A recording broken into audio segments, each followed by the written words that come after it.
তোরে মন দিয়া আগুন জ্বালাই যে, মনের আগুন মনে জ্বলে রে। বাড়ির ধারে সবুজ মাঠে দুঃখ বিলায় পথে পথে, তোর সুবাস মাখা ঘাসে অঙ্গ বুলাই যে মনে, মনের আগুন মনে জ্বলে রে। প্রহরগুনি তোর আশাতে আসবি তুই আমার বুকে, তুই কি আর আসবি না রে শূন্য হৃদয়ে, মনের আগুন মনে জ্বলে রে। তোরে মন দিয়া আগুন জ্বালাই যে মনে, মনের আগুন মনে জ্বলে রে। জানালার পাশে বসে গানটি শেষ করল রোজি। আকাশের চারিদিকে মেঘ জমেছে। রোজির মনেও এমন মেঘ জমা, যে কোনো সময় বর্ষণ হতে পারে। তবে বাধা দিয়ে রেখেছে যে একজন। রোজি বলল, তার অনুমতি ছাড়া তো কাদাও মানা। সে কি জানে সে আমাকে কতটা পোড়াচ্ছে? সে কি আমায় ভুলে গেছে? আমায় ছাড়া থাকতে পারে সে? সে পারবে, তবে আমি কেমনে পারবো? কথাগুলো হালকা শব্দে বিড়বিড় করল রোজি। আজ প্রায় 13 দিন নিলয় নিখোঁজ। এই কয়দিনে মেয়েটা পাগল প্রায়। দিন যত যাচ্ছে রোজির মনের আশঙ্কা তত বাড়ছে।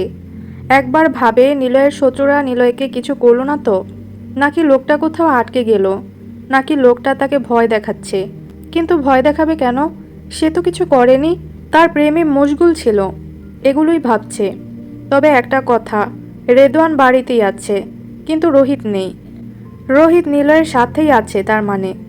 এতদিনে রোহিতের মোবাইলে রোজির কয়েক হাজার কল চলে গেছে। নিলয় নিখোঁজ হওয়ার 3 দিন আগে রোজির বোন অর্থাৎ আশার সাথে রোহিতের বিয়ে হয়েছে। কেননা তারা অনেক দিন আগের থেকে তাদের মধ্যে লুটুর পুটুর চলছিল। তা রোজির কাছে ধরা না পড়লেও নিলয়ের কাছে ঠিকই ধরা পড়ে গিয়েছিল। বিয়ে হওয়ার পর থেকে আশা রোজির সাথে নিলয়ের বাড়িতেই থাকে। কেননা রোহিত রেদওয়ান নিলয় একই বাড়িতে থাকে। নিলয়কে তারা ভাইয়ের মতো মানে, তাই তারা নিলয়ের বাড়িতে থাকে। আশা প্রায় পাগল, কেননা নতুন নতুন বিয়ে হয়েছে। এর মধ্যেই রোহিত এবং নিলয় ভাই নিখোঁজ। রোজি প্রায়ই থানায় যায়, কিন্তু তাদের কোনো খোঁজ এনে দিতে পারছে না কেউ। পুলিশদের একই কথা, নিলয় স্যারকে কেউ কিছু করতে পারবে না। কেননা স্যার যতটুকু দেখান তার থেকেও বেশি হিংস্র ও শক্তিশালী তিনি। ভয় পাবেন না ম্যাম, স্যারের কিছুই হবে না। চলে আসবেন হয়তো, নিজের কোনো কাজে ব্যস্ত তিনি। ভালোবাসার মানুষ নিখোঁজ, আবার তার এত এত শত্রু যার হিসেব নেই, সে কি ভালো থাকে? এতটা দিন রোজির কান্না ঘুমের মধ্যে দিয়ে গেছে। খাওয়া দাওয়া তো নেই বললেই চলে। আজ আবারও রোজি থানায় যাবে বলে বের হয়। গাড়িতে বসে থানায় পৌঁছায়। পৌঁছে রোজি থানায় দ্রুত প্রবেশ করলো। করে সিনিয়র পুলিশের কাছে গিয়ে জিজ্ঞেস করতে লাগলো, আমার নিলয়কে কি আপনারা পেয়েছেন? পুলিশ বলল, ম্যাম, আমরা ওনাকে পাইনি। রোজি বলল, আপনারা কিভাবে কাজ করছেন যে একটা জলজ্যান্ত মানুষকে খুঁজে পাচ্ছেন না? তার সাথে তো রোহিতও আছে, ওকেও তো খুঁজে পাচ্ছেন না। পুলিশ বলল, ম্যাম, হাইপার হবেন না। বেশিরভাগ মাফিয়া বা গ্যাংস্টাররা গোপনে কাজ করে থাকে। এই গোপনীয়তা এত সহজে খুঁজে বের করা যায় না। রোজি আর কি বলবে? সে আরো অনেক কথা বলে, কিন্তু ফলাফল শূন্য। রোজি কাঁদতে কাঁদতে থানা থেকে বেরিয়ে আসলো। তারপর গাড়িতে বসে বাসার উদ্দেশ্যে রওনা করলো। সাথে আশাও ছিল অবশ্য, কিন্তু আশা এত কিছু তো বোঝে না, তাই সে বেশি কিছু বলে না। বাড়ি পৌঁছে যে যার মতো রুমে চলে গেল। রোজি রুমে বসে অঝরে কাঁদতে লাগলো। রোজি বলল, কেন এমন করছেন? কেন কেন?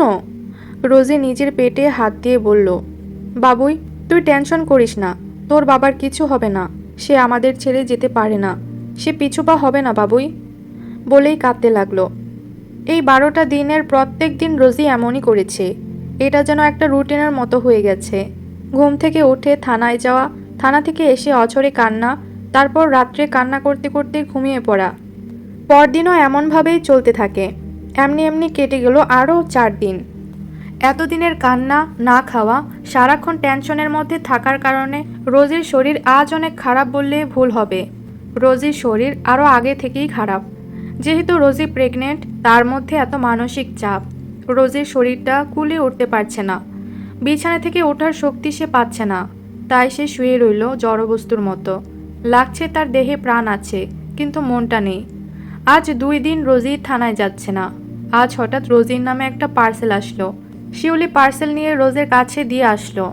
শিউলি বলল, আপু, আপনার নামে একটা পার্সেল এসেছে। রোজি বলল, কেন? আমি তো কিছু অর্ডার করিনি। শিউলি বলল, আপু আপনার নামই এসেছে। রোজি বলল, আচ্ছা তাহলে রেখে যাও, আমি পরে দেখে নিচ্ছি। শিউলি চলে গেল, কেননা রেদওয়ান শিউলিকে ডাকছে। শিউলি এবং রেদওয়ানের বিয়ে হয়েছে। রোহিত ও আশা এবং রেদওয়ান ও শিউলির বিয়ে হয়েছে একই সাথে। শিউলির রেখে যাওয়া পার্সেলটা অনেকক্ষণ বেডে পড়ে থাকে। রোজের কোনো রেসপন্স নেই। ওটা রাখার অনেকক্ষণ পরে একটু কষ্ট করে উঠে বসলো সে। বসে একটু খুলে দেখবে ওটার মধ্যে কি আছে। পার্সেলটা কাছে টেনে নিয়ে খুলল। খুলে তার চক্ষু চড়ক গাছ, কেননা সেখানে একটা রেকর্ডার আছে।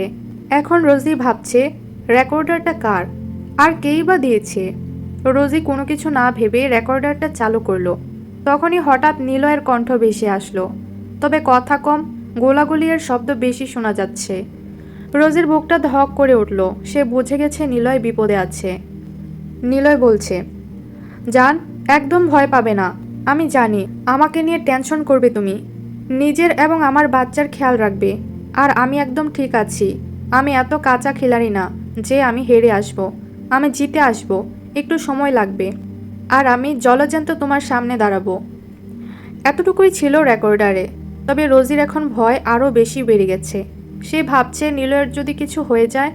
তবে রেদওয়ান একেবারে নির্বিকার। রেদওয়ান একবারই বলেছিল রোজিকে, যখন রোজি রেদওয়ানের কলার ধরে ছাকাতে ছাকাতে জিজ্ঞেস করছিল, আমার নিলয় কই, বল ইউ বাস্টার্ড, বল। রেদওয়ান বলল, আমি জানি না ভাবি। রোজি বলল, চুপ, আমাকে বাধ্য করিস না তোর বসের বউয়ের পাওয়ার দেখাতে। ঠিক এতটুকু বলার পরে রেদওয়ান হুড় হুড় করে বলতে লাগলো, ভাবি শুধু শুধু টেনশন করছেন, ভাইয়ের কিছুই হবে না। ভাই এতটা ছোট খেলোয়াড় না যে হেরে আসবে। আপনি ভুলে যাচ্ছেন তিনি একজন গ্যাংস্টার। আপনার সামনে সে নিজেকে নরম এবং সফট দেখালেও তিনি মোটেও এমন না। আশা করি আপনি বুঝেছেন। এটুকুই ছিল ভিলেন গল্পের পর্ব 27। ভিডিওটি ভালো লাগলে একটি লাইক দিবেন এবং পরবর্তী পর্বগুলো দেখতে চ্যানেলটি সাবস্ক্রাইব করে রাখবেন।